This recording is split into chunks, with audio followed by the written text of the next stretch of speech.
आखिर नीतीश कुमार के नेताओं को अपने ही दफ्तर में मुंह छुपाकर बैक डोर से पीछे के दरवाजे से एंट्री क्यों लेनी पड़ी? चिराग पासवान ने मोदी जी के मंत्री से साफ मिलने से इनकार क्यों कर दिया है? क्यों चिराग पासवान कह रहे हैं कि अब बात होगी तो सीधे अमित शाह या फिर जेपी नड्डा से होगी? दोस्तों, एनडीए हो चाहे इंडिया गठबंधन हो, टिकट बंटवारा दोनों ही गठबंधनों के लिए एक फांस बन गया है। यही वजह है कि दोनों ही गठबंधन इस काम को आखिरी तक टाल रहे थे ताकि गठबंधन में कोई टूट ना हो। लेकिन अब दोनों ही गठबंधनों में इसको लेकर लगातार पशुपेश जारी है। एनडीए में तो ऐसा घमासान मचा है कि मोदी जी के मंत्री चले गए चिराग पासवान से मिलने के लिए, लेकिन चिराग पासवान ने मिलने से इनकार कर दिया। और तो और दोस्तों, हालत ये हो गई है कि एक और सहयोगी हैं जीतन राम मांझी, जो खुलेआम बकायदा गुहार लगा रहे हैं अपने सहयोगी बीजेपी के आगे। लेकिन इस बीच असली बम फोड़ दिया है दोस्तों तेजस्वी यादव ने।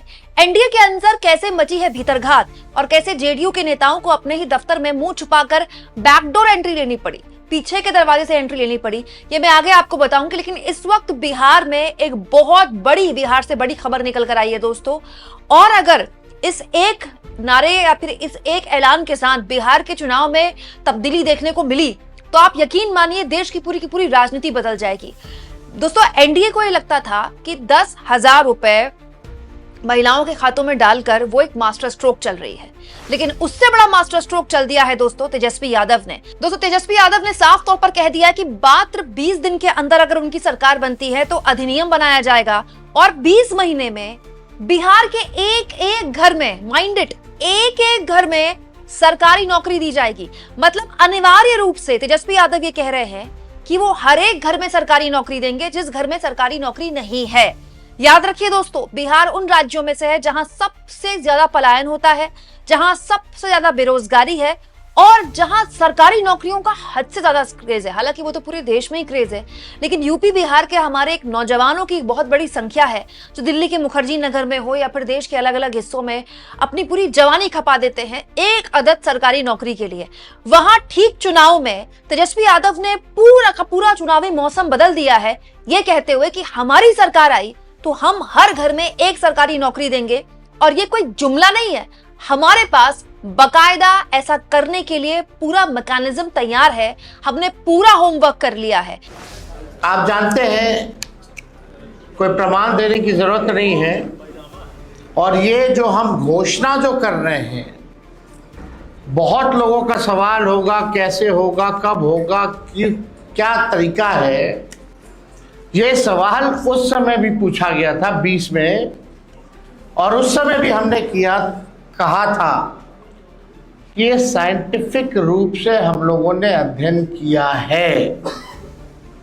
हम लोगों के पास वैसे सारे परिवारों का डेटा जो है, जो हम लोगों ने सर्वे कराया था, उसके आधार पे हम लोगों के पास है, बिहार सरकार के पास है, किस परिवार के पास नौकरी है, नहीं है। और ये पूरी तरीके से हम अगर घोषणा कर रहे हैं तो ये मेरा प्रण है, और जो हो सकता है वही हम करें, कोई जुमलेबाजी नहीं करें। दोस्तों, तेजस्वी यादव यहाँ ये भी कहते हैं कि मेरा उस वक्त भी मजाक उड़ाया गया था जब पिछले चुनाव में मैंने नौकरियों की बात की थी। तब नीतीश कुमार ने कहा था कि इनके बाप नौकरी देंगे क्या, इनके बाप लाएंगे क्या नौकरी। और उसके बाद तेजस्वी यादव ने याद भी दिलाया कि कुछ महीने की जब हमारी सरकार बनी तो हमने 5 लाख सरकारी नौकरी दी, लेकिन मन में एक टीस है कि हम पूरा 5 साल अगर काम कर पाते तो हम कितनी नौकरियां देते। इसमें कोई दो राय नहीं है दोस्तों कि तेजस्वी यादव ने अपने डिप्टी सीएम के कार्यकाल में, भले ही छोटा कार्यकाल रहा हो, लेकिन उसमें जो नौकरियां मिली हैं वो पूरी तरह से उसको अपने फायदे में भुनाने में कामयाब रहे हैं। राजनीतिक तौर पर बिहार में अब इतना तो तेजस्वी यादव कह सकते हैं कि भाई हमने अपने कार्यकाल में नौकरियां दी, इस मुद्दे पर तो वो जा सकते हैं। लेकिन दोस्तों, सरकारी नौकरी हर घर में, अब देखिए 10,000 अगर किसी खाते में आता है तो वो 1 महीने आ गया, 2 महीने आ गया, 3 महीने आ गया, और उसका फिक्स है ना कि 10,000 आएगा। लेकिन अगर आप सरकारी नौकरी की बात कर देते हैं तो फिर आप सोचिए कि ये तो ऐसी चीज है जो हर आदमी का बिहार में ही नहीं, जैसे मैंने कहा देश भर में, लेकिन स्पेशली बिहार में हर आदमी का ख्वाब होता है। मतलब पूरे परिवार में अगर किसी एक की सरकारी नौकरी लग जाए तो पूरा परिवार उसी दिन दिवाली मनाता है जिस दिन रिजल्ट आ जाता है। सरकारी नौकरी बहुत ही बड़ी बात है बिहार में। और वहां नीतीश कुमार को टक्कर देने के लिए तेजस्वी यादव ये कह रहे हैं कि हम अनिवार्य रूप से ये करेंगे और हमारा होमवर्क तैयार है, बस हमारी सरकार बना दीजिए।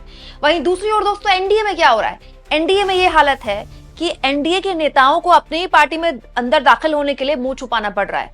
तो नीतीश कुमार और चिराग पासवान इस वक्त बीजेपी के लिए सरदर्द बन गए हैं। नीतीश कुमार ने अपने पार्टी के बड़े नेताओं के साथ मुलाकात की, लेकिन दिलचस्प यह है दोस्तों कि इस मुलाकात में जेडीयू के जो नेता थे वो मुंह छुपाकर बैकडोर एंट्री ले रहे थे अपने ही दफ्तर में। क्यों? क्योंकि बाहर मीडिया खड़ी है और मीडिया बार बार सवाल पूछ रही है। दोस्तों चर्चा तो नीतीश कुमार की भी नाराज होने की है, लेकिन सुनने में आया दोस्तों कि इस बैठक में विजय चौधरी हैं, ललन सिंह मौजूद हैं, संजय झा मौजूद हैं, विजेंद्र यादव मौजूद हैं और इन सब ने बैकडोर एंट्री ली है अपने ही दफ्तर में और नीतीश कुमार एक एक नेता से फीडबैक ले रहे हैं। देखिए, नीतीश कुमार के स्वास्थ्य को लेकर तमाम तरह की चिंताएं रहती हैं। बात भी सच है कि वो चुनाव में ऐसी वीडियोस उनकी आ जाती है, लेकिन मैं हमेशा आपसे कहती हूँ ना कि राजनीतिक फैसले जब नीतीश कुमार को लेने होते हैं तो वो एकदम चुस्त हो जाते हैं। नीतीश कुमार के लिए चुनाव करो या मरो का चुनाव है। पिछला चुनाव उनको बहुत नुकसान हुआ था चिराग पासवान के अलग चुनाव लड़ने में। उनकी स्थिति ये हो गई थी कि विधानसभा में तीसरे नंबर की पार्टी वो बन गए थे और अब अगर उनके जो वोट बैंक है करीब 15% के आसपास का उनका पूरा वोट शेयर था पिछले चुनाव में जब उन्होंने इतना खराब परफॉर्म किया था, तो भी अगर इस कम से कम 3 से 4% का भी डेंट कांग्रेस पार्टी ने अपने पिछड़ा दलित संविधान बचाओ वाला जो पूरा नारा है राहुल गांधी का, उसके जरिए उसमें डेंट मार दिया, करीब 4% भी मार दिया, तो नीतीश कुमार की हालत खराब हो जाएगी।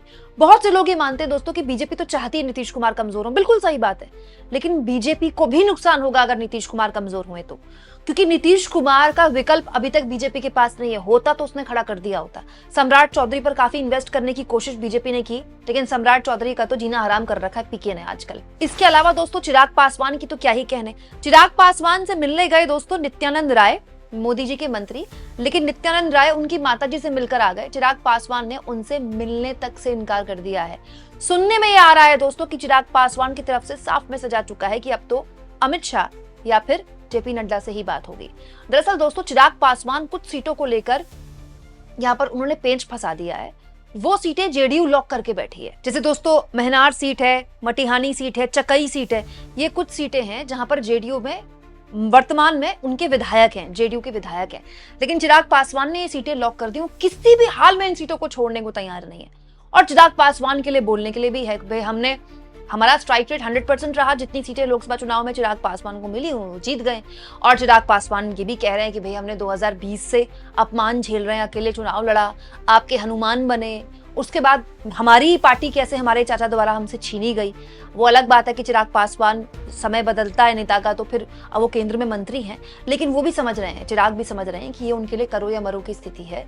अब भी अगर वो किसी भी तरह से दबाव में आ गए तो भविष्य उनके लिए बड़ा खराब, मतलब एक तरह से खतरनाक हो जाएगा बिहार में तब, जबकि हर कोई जानता है कि अगर नीतीश कुमार कमजोर होकर उभरे तो फिर इसका फायदा चिराग पासवान भी उठाना चाहते हैं, पीके भी उठाना चाहते हैं और कांग्रेस तो खैर उठाना ही चाहेगी। दोस्तों वहीं जीतन राम मांझी की क्या बोले। जीतन राम मांझी तो बकायदा सोशल मीडिया में लिखते फिर रहे हैं। अभी कुछ दिन पहले, एक दिन पहले उन्होंने बकायदा ये पूरा का पूरा पोस्ट लिख दिया।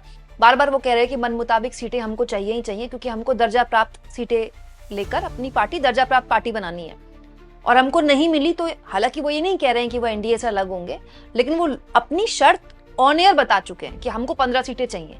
ये बातें पार्टी फोरम में या फिर मीटिंग्स में बोलने की होती हैं। जब नेता खुलेआम ये बातें बोलने लगे तो समझ लीजिए कि स्थितियां जो हैं नाराजगी की काफी ऊपर है। मतलब चिराग पासवान, जीतन राम मांझी और नीतीश कुमार, ये तीनों की आपस में बन नहीं रही है और चिराग पासवान ने मोदी जी के मंत्री से मिलने से इनकार कर दिया है। हालांकि दोस्तों सीट टिकट बंटवारे को लेकर माथापच्ची इधर भी बहुत है इंडिया गठबंधन में, लेकिन तेजस्वी यादव का इस पूरे पॉलिटिकल ड्रामे के बीच ये ऐलान कर देना कि हम हर घर में एक अनिवार्य रूप से सरकारी नौकरी देंगे, ये अपने आप में बहुत ही बड़ा ऐलान है। और ये मत सोचिएगा दोस्तों कि बिहार का इतना पोलराइज चुनाव होता है, बिल्कुल जाति पर चुनाव होता है बिहार का। मतलब बिहार का चुनाव के लिए तो पेन और पेपर लेकर आप बैठ सकते हैं कि इतने % इसका वोट तो इसको जाएगा, इतने % इसका वोट तो इसको जाएगा।